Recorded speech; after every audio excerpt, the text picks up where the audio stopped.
Welcome back to Blue Collar Coder. I'm Jack Harrington, and this is our first ever interview with Zack Jackson, who's on the Webpack team. So, Zack, why don't you introduce yourself?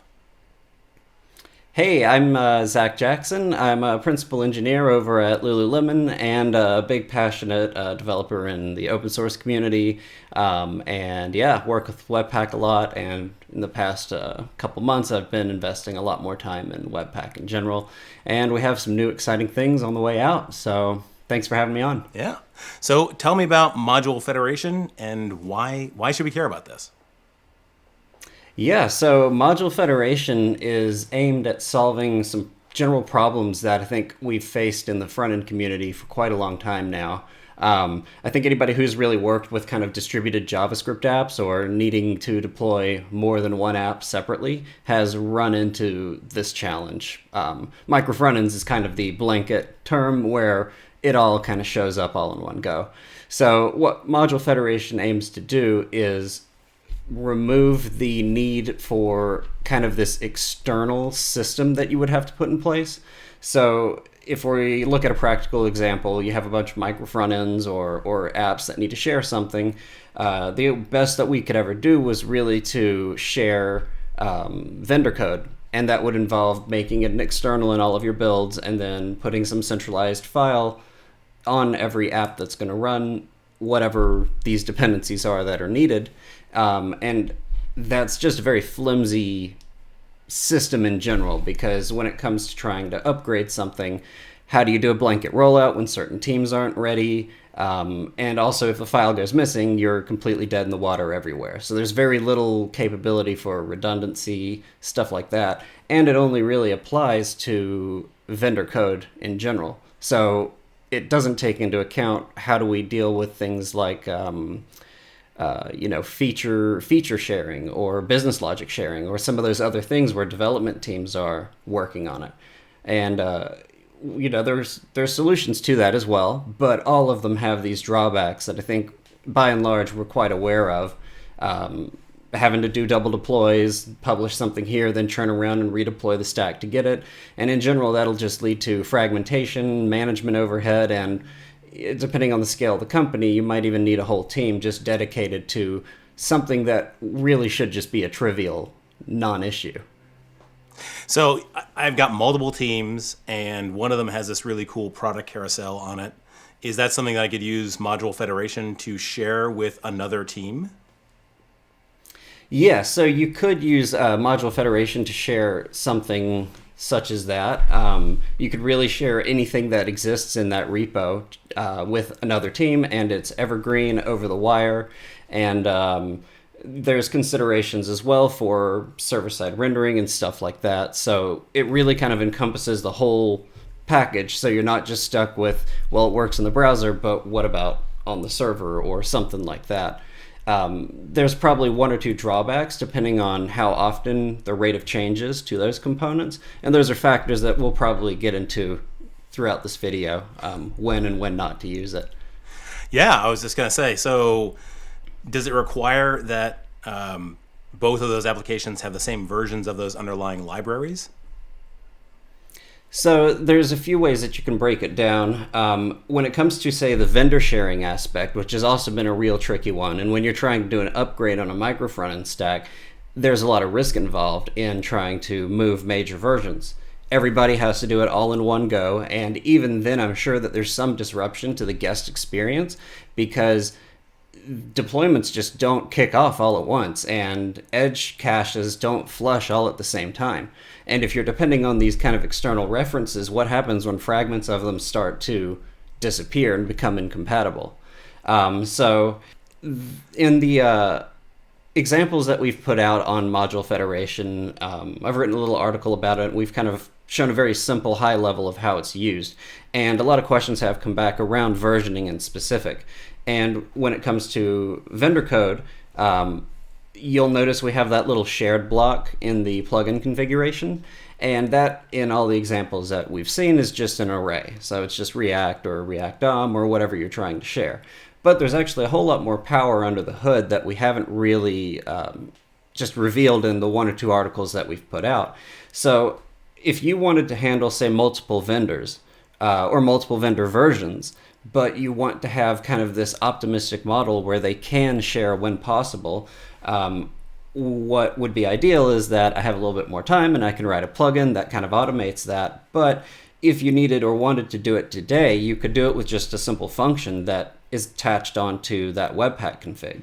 So the easiest way to support, say, multiple vendors, if you need it, is you could have a loop that goes through your package.json file, and maybe you have a whitelist of some kind, so certain things that you intend on sharing and whatever, and you pull those packages off of there, and you resolve the actual installed version that's in your node module folder. So what you end up with in shared is this key value object, where the key is React, but the value is actually React.15 or .16, whatever. So when it goes all the way into module federation and you're trying to share this between multiple runtimes, they're able to see, hey, do you have this specific aliased key? And if they do have them, it will just share optimistically between it. Now, that also could kind of get into the space of nobody has the same version of everything. Like, there's always a patch version or something different.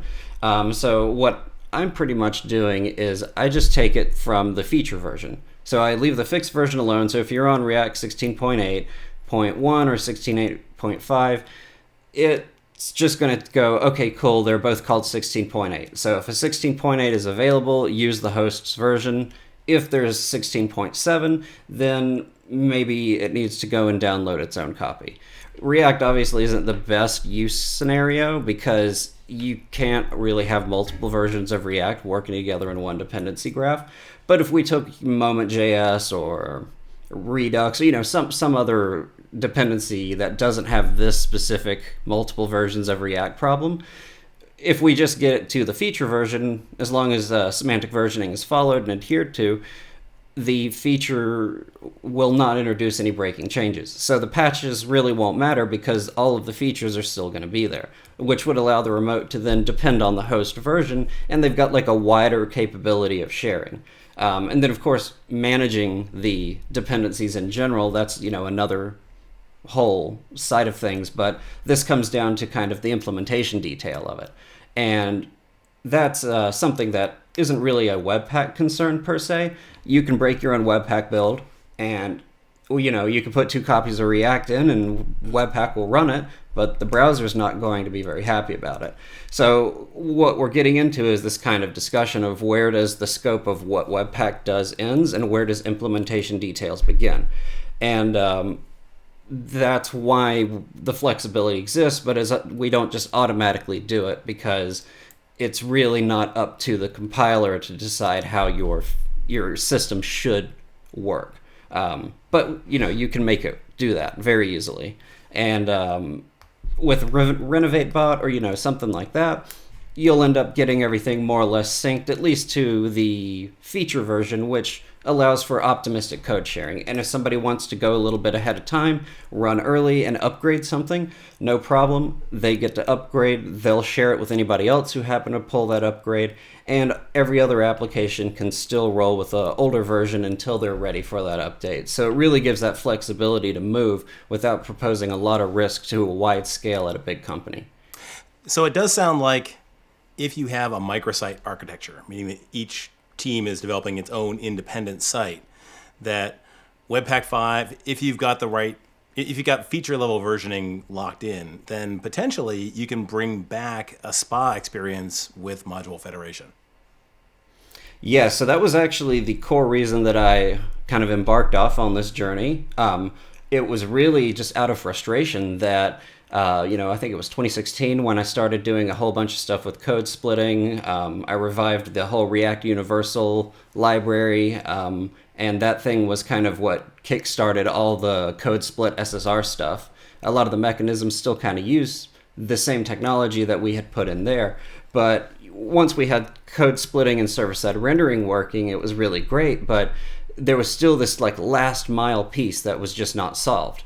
And it was the fact that I have to do a page refresh just to move. And if you think about most micro front-end apps, at least at the enterprise level, it's not so much about differing technologies as it is about organizational optimization of development workflows and development release. So you usually end up with each of these projects installing like 80% of the same dependencies underneath them. Like, let's take an easy example, Next.js. You got a bunch of Next.js micro front ends. What's most of the dependencies? It's almost exactly the same, a few fringe pieces here and there, but you're re-downloading and having to pretty much re-execute, re-parse, and just do it, the whole reboot just because you moved to a different page. And it just seemed like such a performance loss and such a bandwidth waste. So I kind of set out thinking about it. Took a while, but eventually came up with a workable proof of concept, and eventually we got it into Webpack. And the premise of the idea was I don't want to reload my page when I go from micro frontend 1 to micro frontend 2 when there's no real need to do it. Nice. And you mentioned SSR, so this still supports SSR even with all that?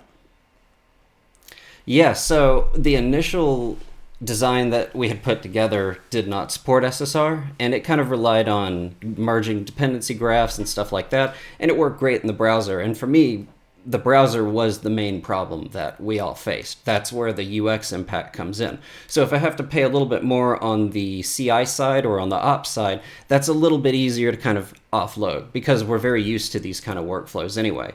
So the first plan that I had for this was, we have the kind of federated system in the front end, and you could use something like a post call to the other micro front end, have it do its render, return its HTML, maybe have a little React component or something that puts a string marker in there, and you do a promise all, render your app, and then a string replace on header goes here, footer goes there, or whatever you want, and kind of stitch it back together. But as this developed and moved into Webpack, we were able to unlock this to work with all the module types that Webpack supports. So the browser is just one, and even the browser has 3 subsets of kind of types that you could have. You can have window, you could have global, and you can have var, which is kind of just the standard one. And it supports all of those, plus it supports System.js, it supports CommonJS, AMD, UMD, the works. So what ended up happening was when we wrote all the tests for this and we were like, okay, let's just flip this over with the CommonJS one and see how it runs, it works perfectly. And the only real difference that you would have is inside of that remotes object, inside of the module federation plugin, usually it's just it'll take an array as well, but usually I show it as an object where it's just app1, app1. But in CommonJS for, say, server-side rendering, it would be like, website 1, and the value of that key would be the path to go and find wherever this kind of CommonJS remote entry was emitted. Every server has a server build, and every client has a client build. So all you really have to do is, kind of // server / container.js. And what it'll end up doing is attaching itself exactly how it attaches it in the browser. Same API, same use interface, the works. It's all the same.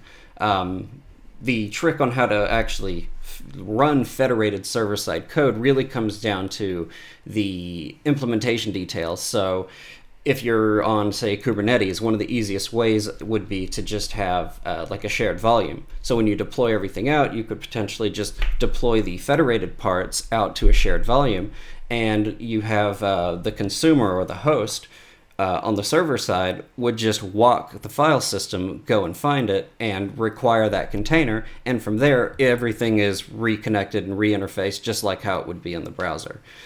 For, say, Lambdas and AWS, a little bit more tricky, but because the async node target on Webpack is just FS and VM, all you would really have to do is have like an abstraction layer around FS so that you could stream the file buffers directly from S3 into the Lambdas. So now you can have Lambdas, serverless, all of that, and they can just stream the remote entries directly into the file system on demand.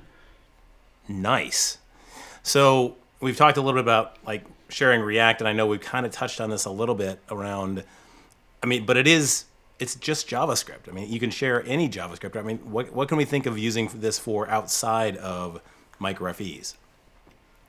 Yeah, so I work in React a lot, so obviously React is like the go-to case. Plus it's reactive, so it just makes it easier to explain concepts like set state is an amazing thing. We'll do something and then set state, so it shows up. But the reality of it is this is just stock standard Webpack functionality. So whatever Webpack can process, just plain old JavaScript, completely not related to any kind of framework, it will just work. And I think one of the cool things is it's not only JavaScript that it handles.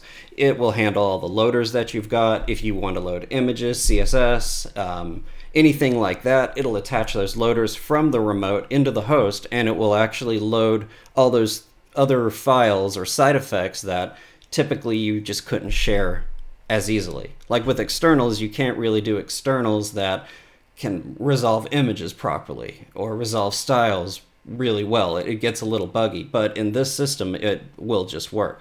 To get to your question on other kind of use cases for this, there's obviously sharing feature code and React components and stuff like that, which is great.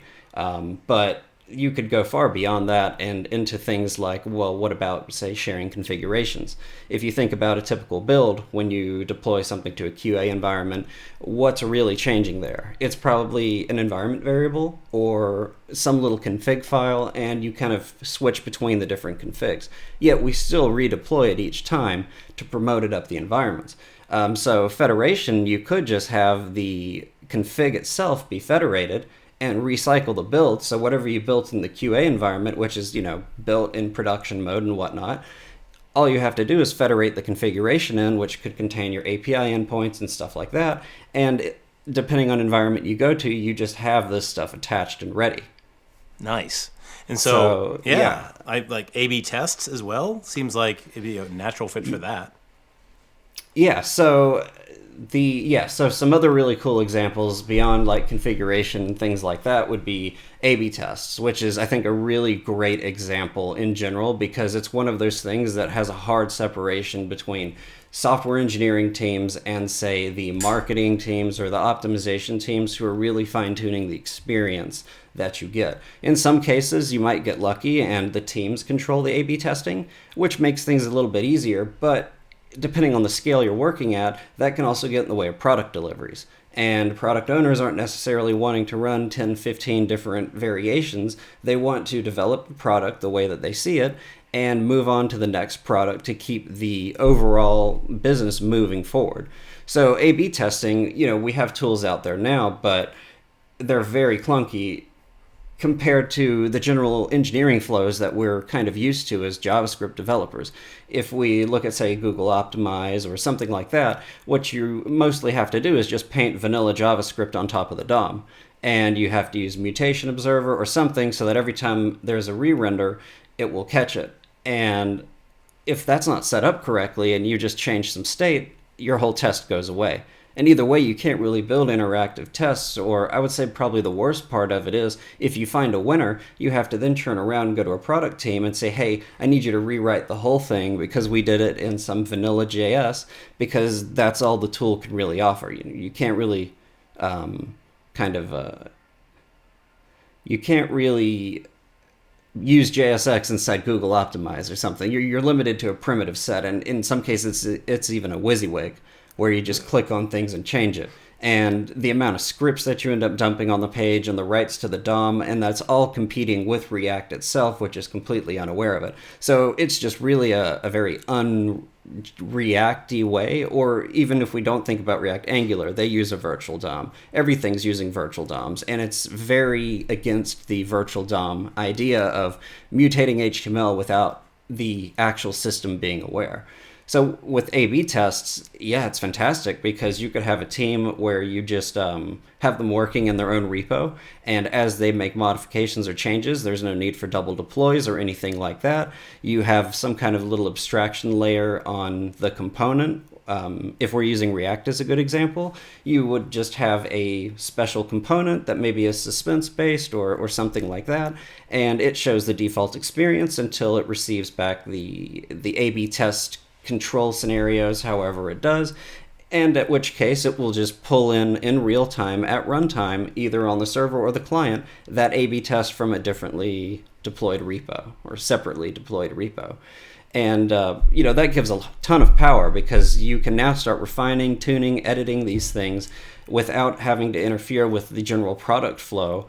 And it's also not a big performance impact. It's actually less of a performance impact because you would have your teams writing real React or real Angular or Vue or whatever your framework is. You're writing stuff that could just be proven out, this is the winner, and then just drag and drop it right back into the core code base and deploy it to production as the real thing. And that's something that you really just can't get easily with what's on the market right now. Yeah, definitely. And I've seen, at least in my experience, other teams in the company doing infrastructure level stuff around like analytics or vendor scripts. I mean, it also seems like, and I've seen those come in via just kind of script tag level stuff, and that can be a little wonky. It's hard to test. This seems like a much cleaner way to bring in that kind of code. Yeah, definitely you could ramp this up to all sorts of other things. So I think one of the really exciting ones would be if we take a look at the traditional tag managers that we're all used to. And those are kind of this ivory tower walled garden where you can do whatever you want, and the tag manager comes along and drops 70, 80 scripts on the page and doubles your TTI, triples your TTI, and there's just very little way for us to even integrate smoothly with it. If we do try to integrate with it, you end up in this huge case of vendor lock-in because there's no kind of standardized tag management layer. Just like with the analytics, there's been a lot of movement to try and make a digital data layer that's consistent, that's W3 compliant, and all of that, but still the actual runtimes are very, very separate. And for analytics layers, you end up having to, how do they grab your data? They have to parse the DOM sometimes. They have to hope it's there. What if there's a slow API call? What if you're lazy loading stuff? How do you even handle that inside of a place where there's no hooks, triggers, or life cycles for analytics data layers to know that this is not ready yet?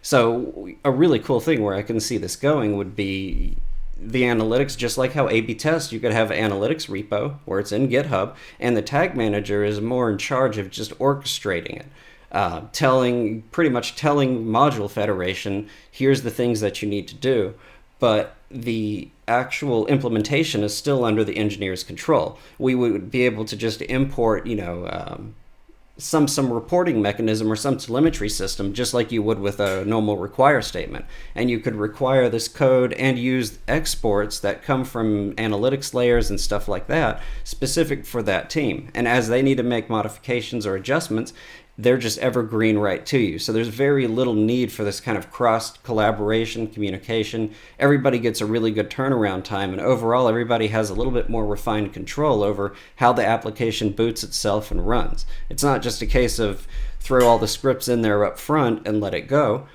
We actually could have more refined control, and you could really treat these effectively separate organizational structures and systems as one big monolithic code base that just works in an extremely dynamic manner and is evergreen at runtime. That's awesome. So you and I both work for big companies. Have you seen any interest outside of in kind of a smaller team context or an open source application context?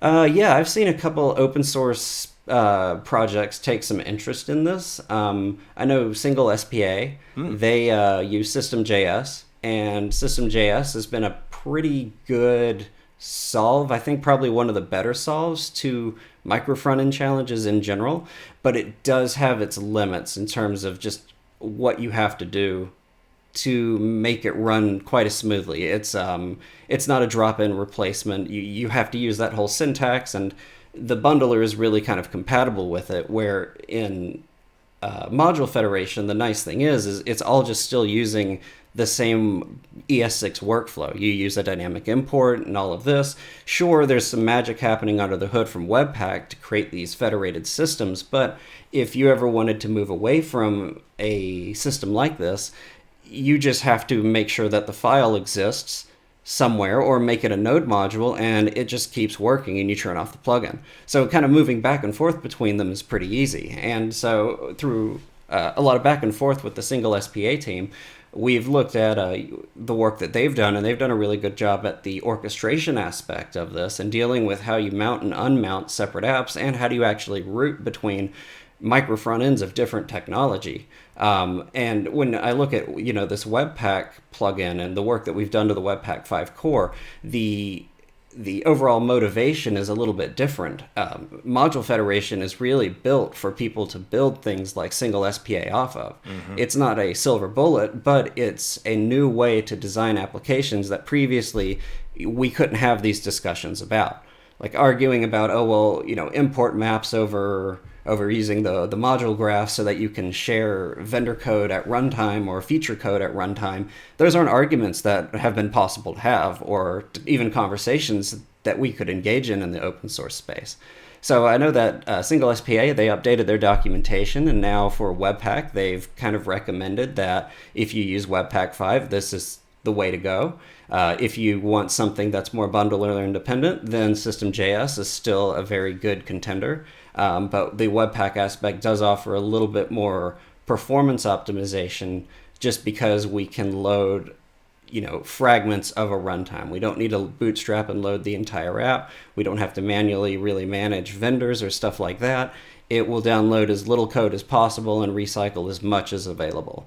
So that's one of the nice open source projects that have taken interest in this. And I know that there's some other things going on in open source space around the tooling aspects of this, but I have not really followed up a ton with open source authors, and I think that the technology might not be as emerged yet for open source authors to really start digging into it. But I think that there's going to be a very big market for tooling and additional things that could really be built off of what's essentially a new type of front-end paradigm or JavaScript paradigm that we have.